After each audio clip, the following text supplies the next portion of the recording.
Good morning, one and all. Till last lecture, we learned about some topics of Linux OS, introduction of Linux, some history of Linux, and comparison between different OS. Now we will turn towards the file system of Linux. File system of Linux, it is same like a Unix, so both are having the same features. In Linux operating system, everything is considered as a file. So whatever data we are storing on our hard disk, that will be considered as in a file. There will be a main file and that file containing a different files. This main file we are calling here as an root directory. So directory containing the list of other directories, and these other directories, subdirectories, will be having some set of files. These directories are divided according to their functionality. Now, what is this main file? This main file, it is this one with the slash represented as forward slash, and it is called as a root directory. So this root file, root directory, it is a main directory system. It is divided into different files and directories. Now, there is one concept that for every file or for every directory, it is identified by with its name, then with its directory where it is reside, that is the location of the directory, some number which is called as a unique identifier number to identify that particular directory, and it is called as an inode. Inode, it is nothing but it is an index node. It gives a number to that particular file. So this one, it is a unique file number for every file or for every directory. By convention, root directory, this inode number is 2.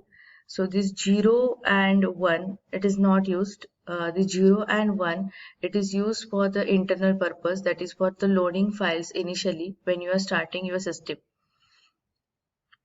And the option I, it is used with the ls command that we will learn in the next chapters. That is one command is a ls listing out the files, and with the -i option we will retrieve the different inode numbers of every directory. Now, which are the different types of files? Now we have seen that this Linux containing everything within the file, root file, and this root directory containing other subdirectory as per their functionality. Now, what are different types? The first one, directories. Everyone, you know about the directory. Directory, nothing but that is a folder, and it is storing the information of the other files. So directory, it is a simple type of the file which are listing the other files or which are listing the other directories also. Second type, special files. These special files are used for input and output mechanism. So most device files are used in a /dev. So these special files are stored in this /dev directory. So input and output files, which are that input devices we are using currently, or which are the output resources we are using. Suppose I have attached a pen drive, so that will be considered as a one type of resource, and these functionality will be handled by the special files. Next one, links. Links just like a pointer. That pointer concept we have learned in a data structure. It will point to something. Suppose a one file, it will point to the another file at another partition location. So in Linux also, you can divide your hard disk into different partition. In last year, in computer hardware and maintenance subject, peripheral and maintenance subject, you learned about partitioning of a hard disk. What is a partitioning? One that device, it is logically divided into different partitions such as C drive, D drive, E drive, and so on. Right? These are the different partitions. Normally, one drive you are reserving for your operating system file storing, and the other drives you are used for storing your own data, users' data. Now this links what it does, that suppose I want to store a single file at a multiple locations of that partitions, then it is possible with the help of some pointer, and that is a link. Suppose you have stored one file at a D drive, and at the same file you want to access on the desktop, then you are creating a shortcut. Now what is that shortcut? Shortcut means that when I click on that shortcut on the desktop, directly it is going to retrieve the data from the D drive. So that is a link. So same concept it is available with the Linux also, that you can store a single file in a multiple parts of that particular file system tree. So will be visible. I can access that file from the multiple locations also, but only at a one location actually it is stored, and just it's a pointer information, it is stored at a different locations. Next type of file, these are called as the socket files. Socket programming, or you learn about the TCP/IP. TCP/IP, what is the use of the TCP/IP? For the communication between different processes. That is a TCP/IP socket used. Now for interprocess communication within your a single computer, or suppose I want to communicate with different machines or different computers, then we require some kind of programming, and for that we use socket programming.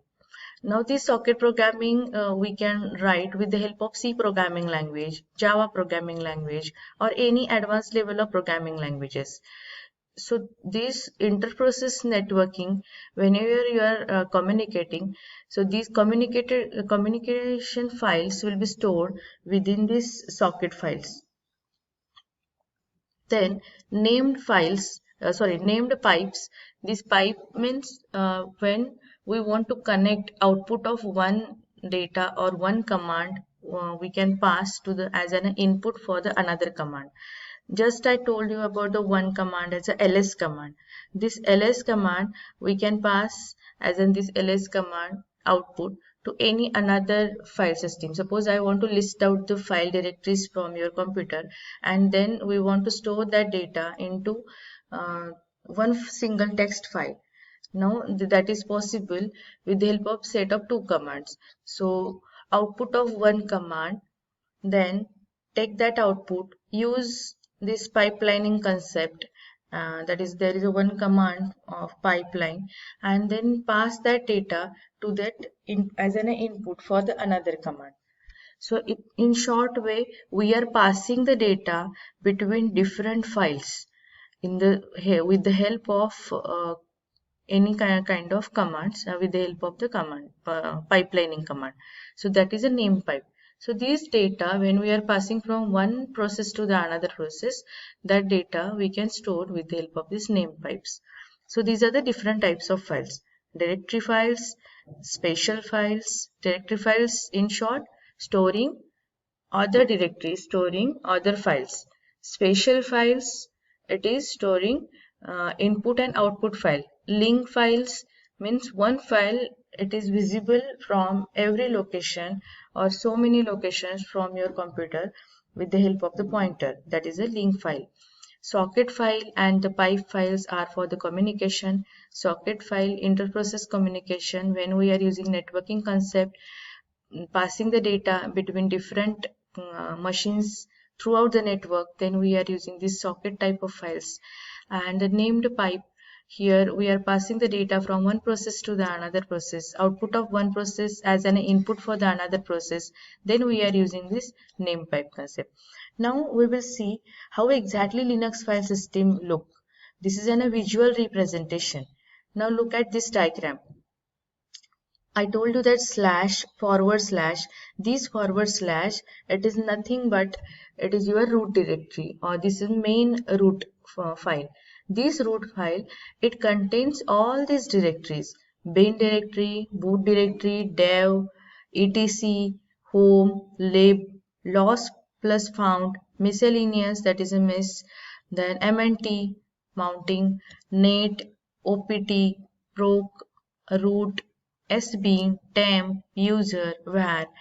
Okay, so these are the subdirectories are included within this root directory.